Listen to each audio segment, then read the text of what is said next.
There were many fairs held after the first one in London in 1851, but there are several that are prominent because of their scale, because of the ideas they presented, or because of the designs they included. Among the most significant would be the Philadelphia Fair for 1876, Paris in 1889, the Chicago Columbian Exposition in 1893, and St. Louis in 1904. Philadelphia in 1876 was celebrating the centenary of the United States independence. It was a period after the Civil War, so there was a lot of concern and emphasis about reconstruction and also recreating a nation that had been divided for many years.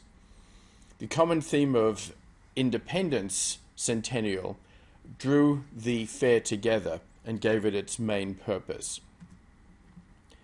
The fair was held in Fairmount Park, which continues to exist today, and the idea was to show a future vision, an industrial nation that had come together after the Civil War.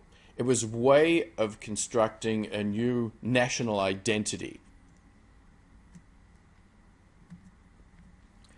It was a popular fair. 200,000 people came on opening day, and they would see many displays of state-of-the-art science and technology. After all, it was there to show an industrial, modern nation. Visitors could also see the Declaration of Independence and part of the Statue of Liberty, which was then under construction in New York. This image shows a bird's eye view of the grounds.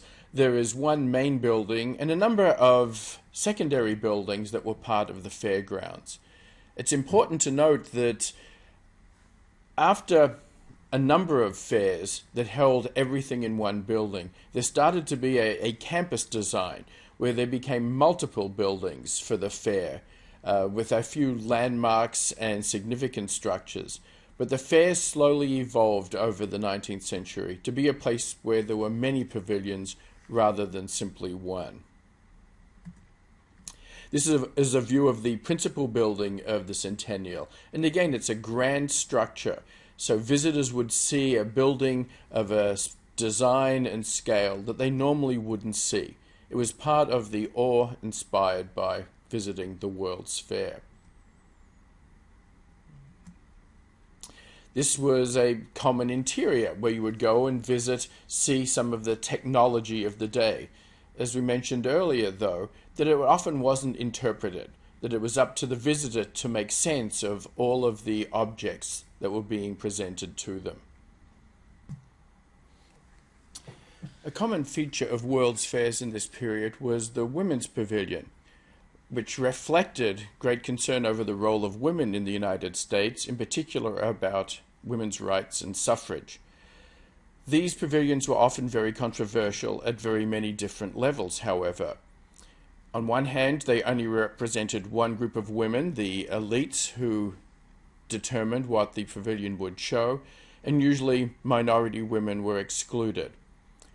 Some argued that every pavilion should represent women's work, and to have it focused on one pavilion was a disservice to women. There were often conflicting views about what the pavilion should show. Some said it should feature traditional skills, while others said it should be used as a force for women's rights and to show a future vision of the role of women in American society. The result was that there were often many conflicting messages being sent by the Women's Pavilion at World's Fairs. Another feature of the Philadelphia World's Fair was the torch of the Statue of Liberty, then under construction in New York.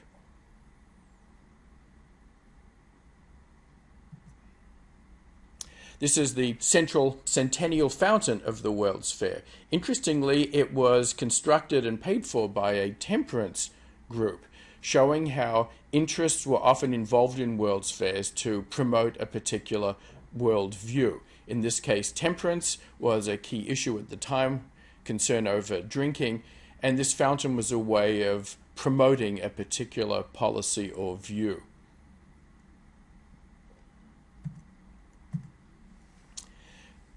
The next major World's Fair, although many minor World's Fairs were held in the interim was in Paris in 1889.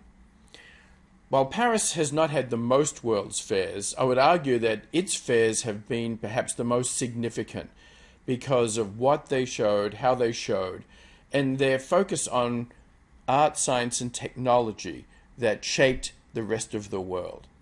Paris showcased its design heritage, it showcased its engineering, it was where Impressionism was presented to a global audience. As a city, it has benefited more from World's Fairs than many others, in fact reshaping the Paris we know today through its many World's Fairs. Generally, Paris averaged one World's Fair per decade, and it was the leader in rethinking fairs from being one major building to being multiple buildings in a campus.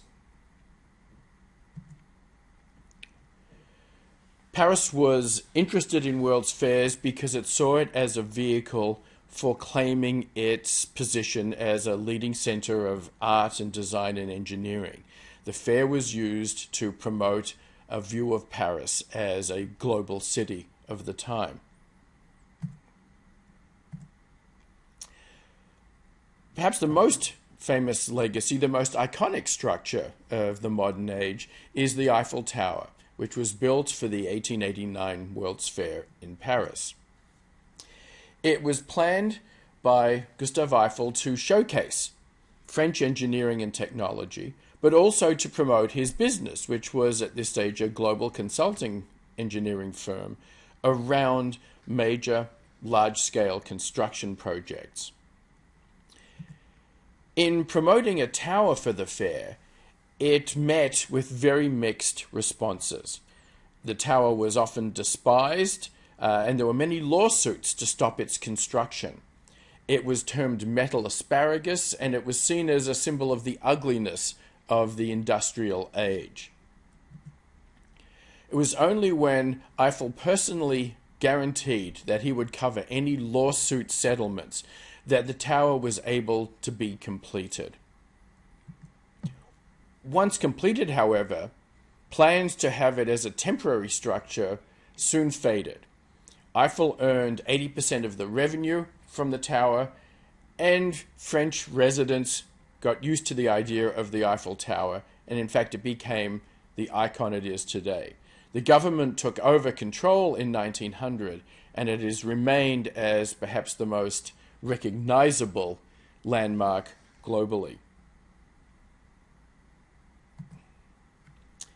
This image of the World's Fair in 1889 shows a very different view of the Eiffel Tower, in that today it is in a field, very spacious setting. Here you can see it's crowded by smaller pavilions of different countries, and so it fits very differently into the World's Fair than we see it today. Another perspective of the Eiffel Tower, again showing its placement in a World's Fair rather than as a solitary landmark. One feature of this and many World's Fairs of the time was to showcase colonial power. The French World's Fairs showcased French possessions and colonies in Africa and Southeast Asia. In this case, Indochina, Vietnam was one of the featured locations.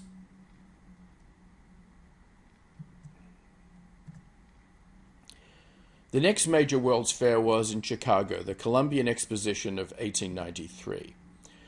Chicago had suffered a devastating fire, and so it was always eager to show its revival and its economic power in the growing United States. When the World's Fair was planned, New York, St. Louis, and Chicago all competed, and some were surprised, really, that Chicago won. There was a lot of support for New York, and many thought that the other cities shouldn't really have competed, as New York automatically should have won. Chicago, having won the fair, saw it as a great opportunity to serve its aspirations for international recognition. The fair was planned for 1892, but it didn't open on time. Although, to be correct, it did open for an afternoon in 1892, officially, as the ribbon was cut, but the site was barely begun. So the fair opened in 1892, but really ran during 1893. The fair served many interests and purposes, but one of its most significant was that of the City Beautiful movement, which saw the improvement of urban design, of architecture, as civil beautification, as a way to improve social order by having people live in grand cities. The White City, as it came to be known, was an expression of what cities could become.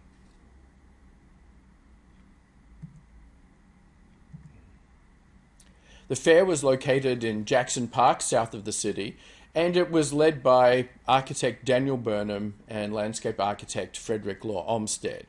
So the heritage of the design tradition for this fair was very strong and impressive. The fair also included the Midway Plaisance, the concept of a formal entertainment area. And the central feature of the fair was a revolving wheel built by George Ferris. This bird's eye view shows the considerable scale. The fair could be reached by rail. There was a major station built. It could be reached by boat on Lake Michigan. The fair was grand. It presented a view of the city that was monumental. Another view that shows the World's Fair at the time. On the far right, which is the north end of the fairgrounds, you will see the Palace of Fine Arts, which remains to this day. But all other structures had been removed. A view of what we would call the White City. You can see the monumental architecture, the grand design, as Chicago sought to emulate the grandeur of European cities in the United States. This was equally spectacular at night because it used electric lighting, which at the time had not commonly been introduced. So you can imagine that visitors coming through a grimy, polluted industrial Chicago would come to the World's Fair and see this vision of what the city could be like. Not everyone appreciated the sentimental design. Some said it put American architecture back 50 years. But it resonated with the public who saw what cities could be. It was a strong promotion of the City Beautiful movement.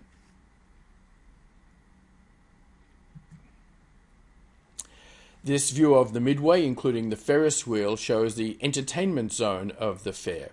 Interestingly, Chicago wanted to have a spectacular centerpiece, coming just as it did a few years after the Paris World's Fair and the Eiffel Tower.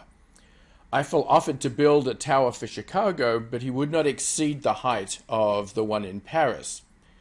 A competition was held, and the winner was the wheel by George Ferris, which went on to be a very popular attraction at the fair.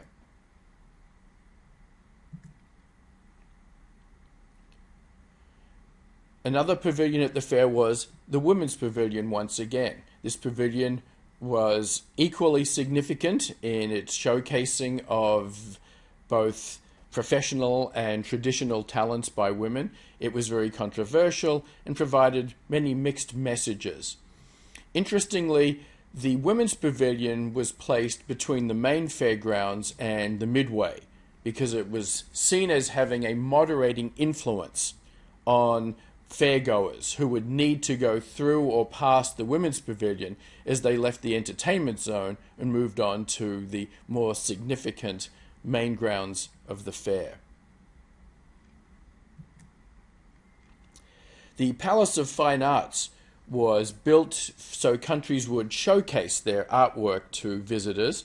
It is a massive, strong construction, in part done because countries were very concerned about sending artworks to Chicago because of its tradition of fire.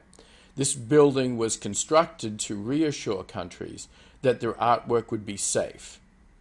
After the fair, it became the Field Museum, which then moved closer to the Loop, and it is now the Museum of Science and Industry.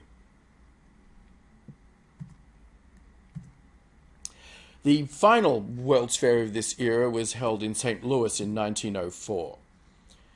It was to celebrate the centenary of the Louisiana Purchase and also to host the Olympics at the same time. Chicago had a grand fair and competed with St. Louis, and St. Louis wanted to outdo its northerly competitor. It did include the Ferris wheel from 1893 as part of its fairgrounds. One noteworthy and perhaps troubling element was the use of villagers from Asia and Africa. This was a common feature of World's Fairs. St. Louis was not alone, although perhaps anthropology days, a practice where Washington University was seen to endorse the featuring of villagers and people from other countries, became an issue at the time.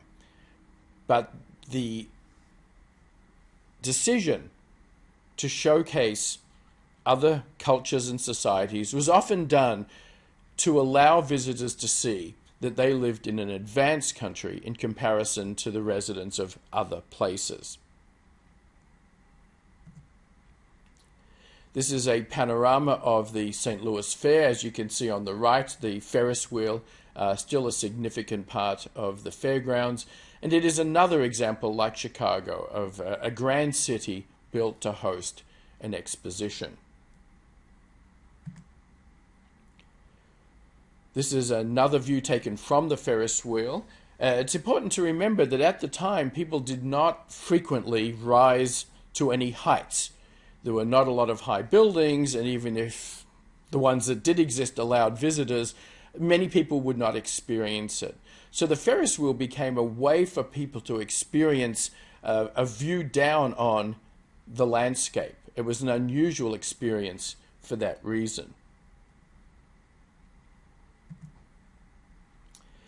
Another view of the Ferris wheel, a popular element of many World's Fairs. This image at the Ferris wheel needs to also be interpreted in more detail.